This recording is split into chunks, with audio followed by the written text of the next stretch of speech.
하신 하나님 아버지 감사합니다.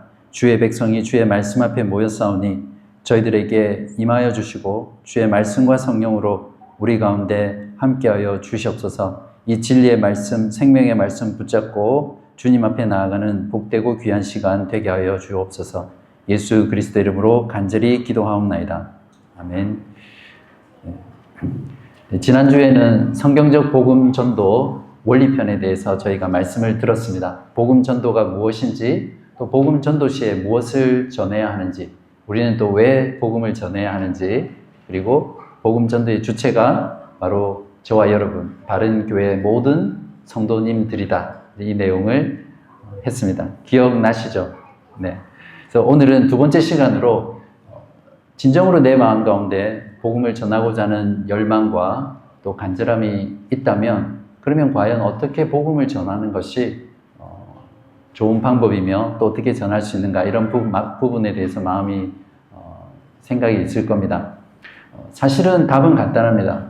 내가 복음을 진정으로 경험하고 그리스도의 십자가와 십자가의 죽음과 부활로 인해서 내가 거듭난 사람이라면 그냥 너무나 자연스럽게 우리들의 삶 가운데 내가 경험하고 누리고 또 내가 구원받은 그 사실을 나누게 되겠죠. 그래서 복음 전도는 사실상 어렵지 않습니다. 사도행전의 교회를 보아도 어떤 복음 전도 훈련을 받거나 설교를 듣거나 이렇게 해서 복음 전도한 게 아니라 그리스도를 만난 그 경험을 가지고 그리스도께서 죽으시고 부활하셨다라는 그 구주된 걸 가는 곳마다 이렇게 전하고 알리고 삶으로 살아냈던 그런 사람들입니다.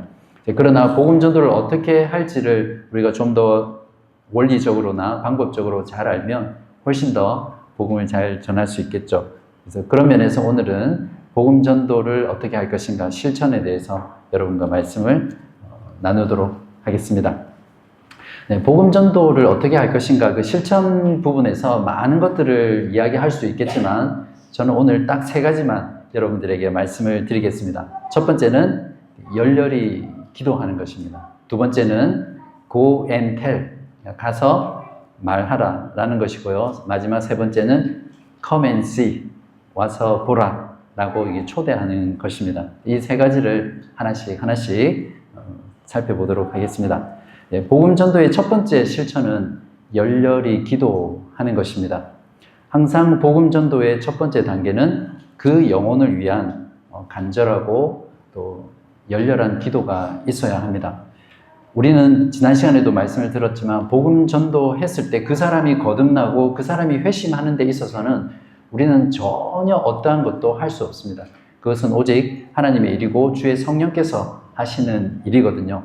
그렇기 때문에 우리가 한 영혼을 구원하길 원한다면 이 영혼이 구원받는 것은 전적으로 하나님의 주권이며 그분의 의지이고 그분의 뜻이라는 것을 고백한다면 우리 무릎 꿇고 그 영혼을 위해서 먼저 기도하게 될 것입니다. 누가복음의 저자인 누가는 누가복음에서 다른 복음서와는 다르게 항상 하나님께서 자신을 사람들에게 계시할 때 기도가 있었다는 것을 강조하고 있거든요. 누가복음 3장 21절에서 21절에 보시면 예수님에 대해서 흥미는 있었지만 실제로 예수님을 믿지 않았던 사람들에게 처음으로 예수님이 하나님의 아들이라는 것을 드러냈을 때 그때 뭐가 있었냐면 기도가 있었습니다.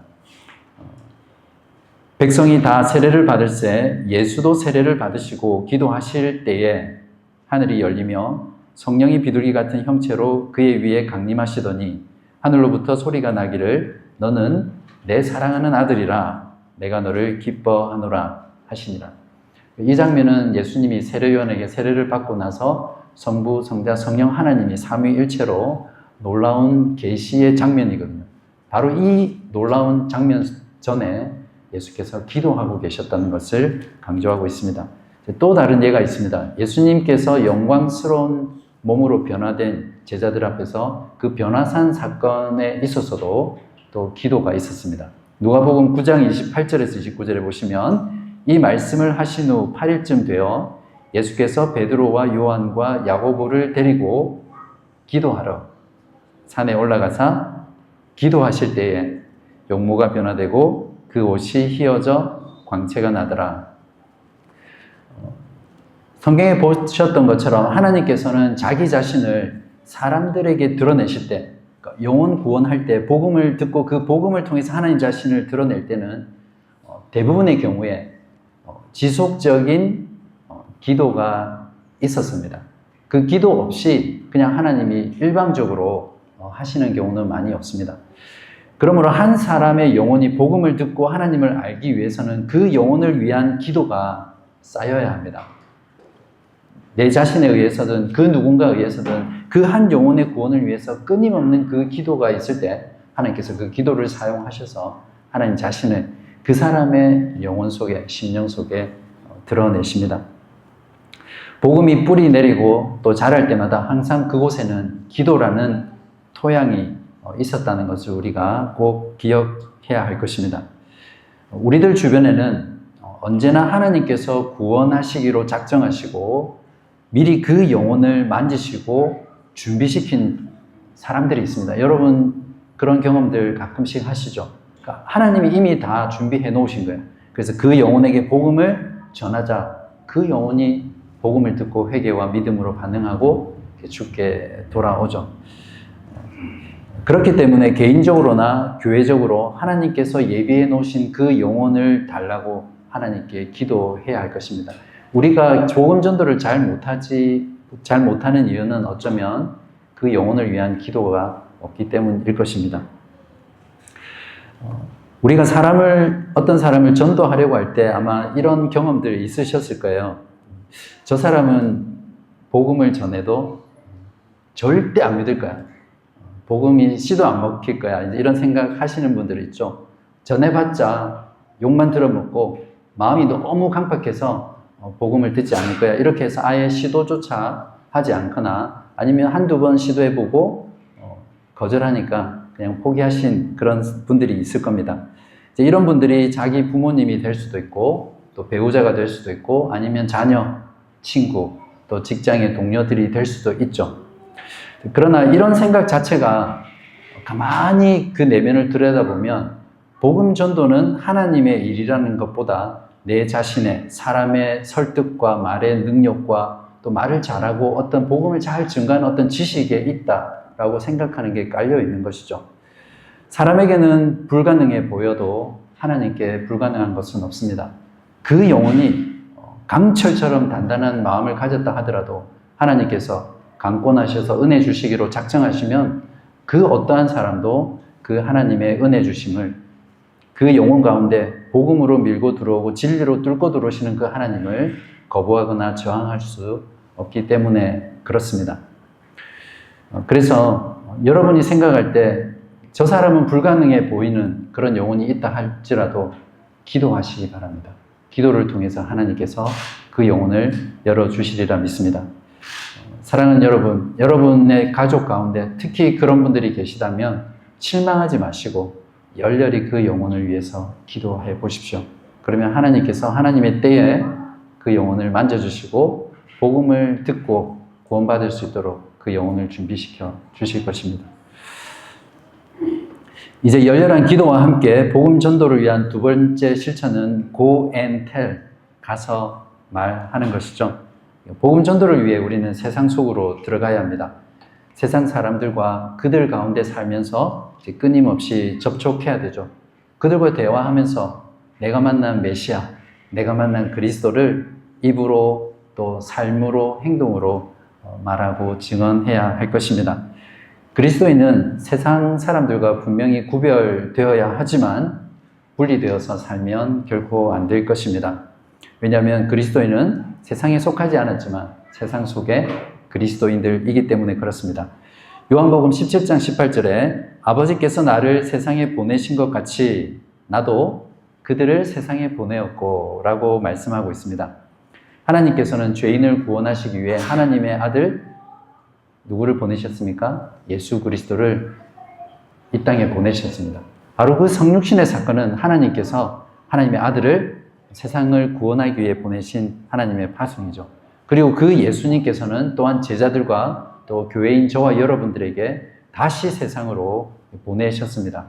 이것을 거룩한 세속화, 거룩한 동일화라고 부를 수 있습니다. 가서 말하기 위해서는 반드시 세상 속으로 들어가서 그들과 함께 되어야 되겠죠.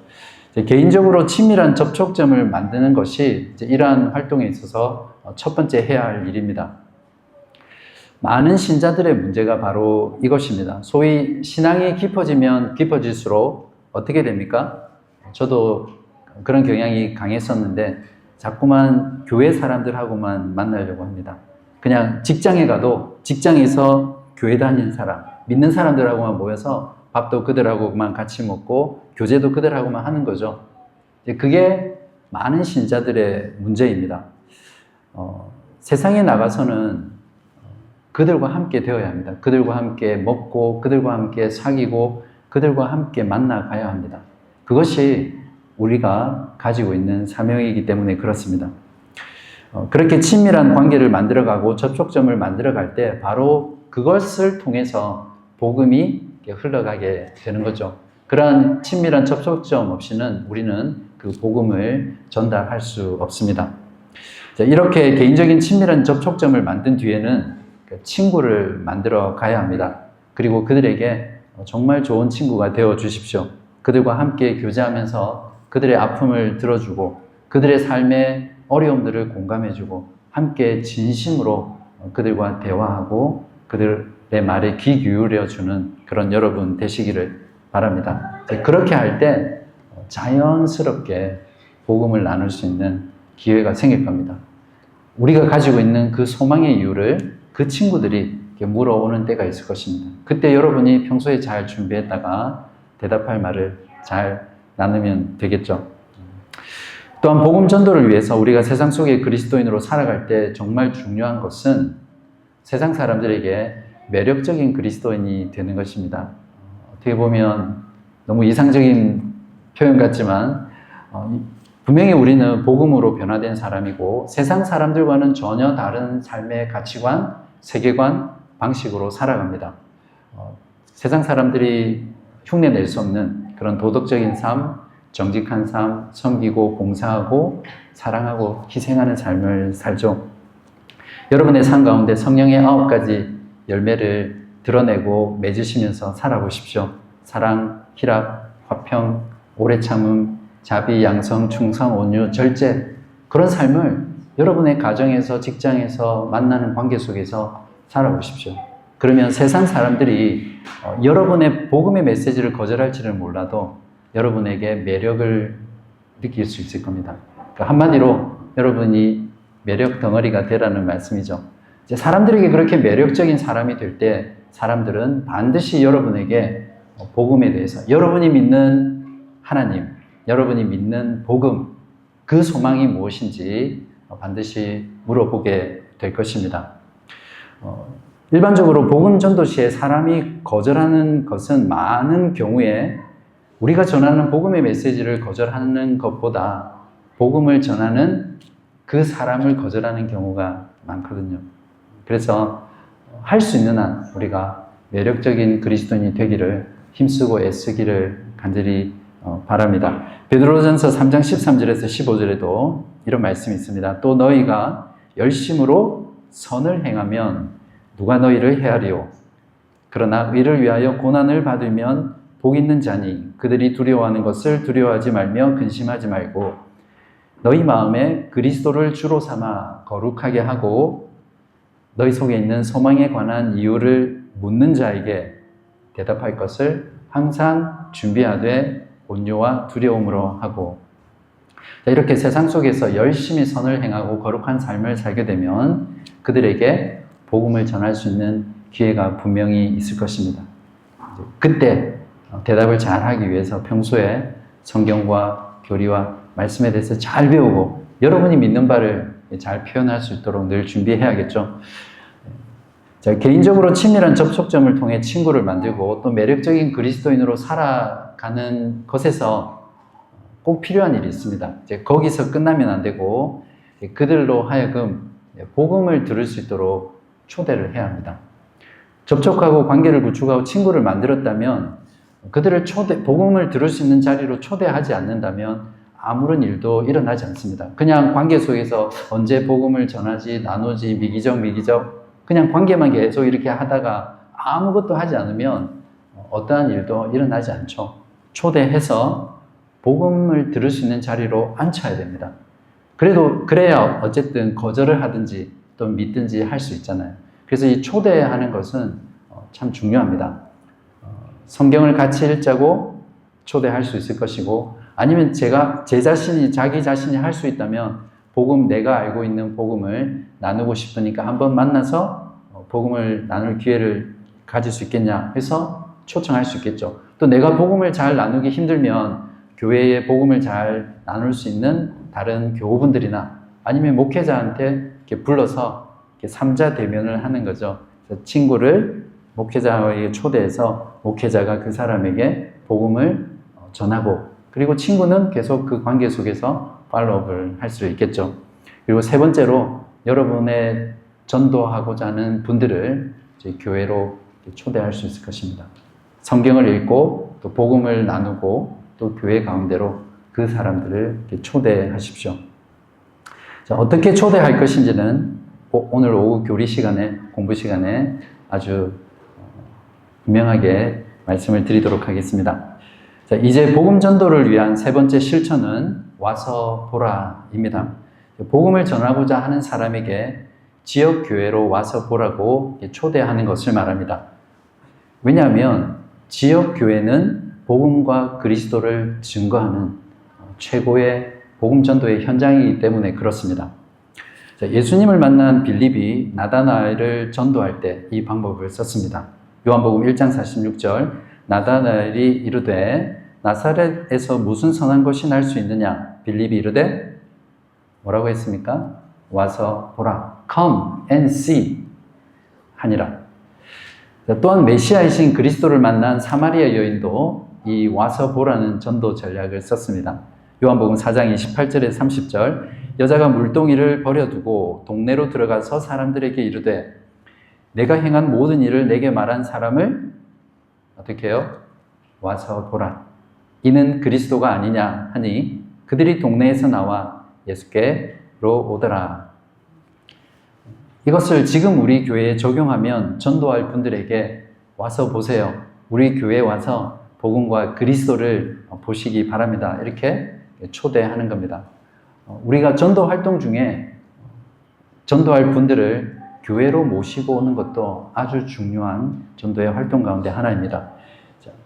왜 그러냐면 지역교회는 두 가지 면에서 복음과 그리스도를 증거하거든요. 첫 번째는 예배를 통해 복음과 그리스도를 증거합니다. 오늘날 많은 교회들에 있어서 복음 전도에 있어서 잘못하고 오해하고 있는 게 뭐냐면 이 주일 예배와 전도를 분리시키는 겁니다. 대부분의 신자는 복음 전도를 어떻게 생각합니까? 주일 예배 말고 개인적으로 밖에서나 아니면 특별한 이벤트나 행사를 통해서 전도 집회를 가리켜서 전도하는 거라고 생각하잖아요. 그러니까 이 주일 예배를 전도라고 생각을 하지 않는 것이죠. 그래서 보통 부활절, 성탄절 이럴 때는 오늘은 전도 집회로 가집니다. 이렇게 하고 나머지 모든 50주는 그냥 주일 예배, 우리끼리 모여서 예배하는 그런 걸로 생각을 하죠. 물론 이런 전도 집회나 행사가 필요해요. 그러나 우리가 이 주일 예배를 전도라고 생각하지 못하고 분리시켜버리면 정말 중요한 복음 전도의 길을 놓치는 것입니다. 이렇게 하는 이유는 복음 전도가 무엇인가에 대한 잘못된 이해나 오해에서 나오는 것이죠. 우리 지난주에 복음 전도에 대해서 복음 전도가 무엇이라고 했습니까? 복음 전도에 들어가야 될 메시지 4가지. 하나님의 창조, 또 인간의 타락, 그 타락으로 인해서 죄로 인해서 하나님의 진노와 심판과 형벌 아래 있다는 것. 그래서 인간 스스로는 구원할 수 없기 때문에 하나님의 아들 중보자를 보내셔서 구속하시고 그 복음에 회개와 믿음을 반응해야 된다는 이 4가지 요소를 전하는 게 복음을 전한다고 했잖아요. 네. 그래서 이것을 가장 정확하고 또 정기적으로 하는 곳이 어디입니까? 바로 주일 예배거든요. 그러므로 주일 예배는 복음과 그리스도를 증거하는 최고의 복음 전도의 현장입니다. 만약에 복음 전도에 있어서 이 주일 예배를 놔두고 어떤 다른 활동에 집중하는 것은 좀 심하게 말하면 정말 바보 같고 어리석고 또 큰 낭비가 아닐 수 없다고 말을 할 수 있을 것입니다. 바꾸어서 말하면 우리가 모이는 이 주일 예배가 진정 그리스도와 복음을 증거하는 예배가 될 수 있도록 우리가 모두가 힘써야 되겠죠. 자, 교회는 예수 그리스도를 믿고 구원받은 사람들의 모임입니다. 우리들이 예배할 때 그리스도가 증거되죠. 교회는 하나님의 성령이 거하시는 성전이고 또 하나님의 집입니다. 그렇기 때문에 제가 예배 서두에도 말씀드렸지만 우리가 모여서 하나님께 예배할 때 하나님이 우리 가운데 거하시고 임재하시거든요. 그분은 하나님의 말씀과 성령으로 우리 가운데 찾아오십니다. 그래서 하나님께서는 통상적으로 주의 백성들이 모인 이 주일 예배 때 하는 설교 말씀을 통해서 하나님의 회중과 대면하고 말씀하십니다.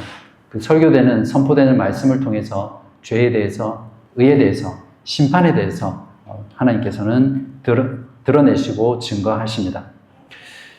또한 예수를 믿게 된 많은 사람들이 교회에 왔을 때 사람들이 예배하는 그 모습을 통해서 그리스도께 이끌리게 되었고 믿음을 가지게 되었다. 이렇게 많이 증거하거든요.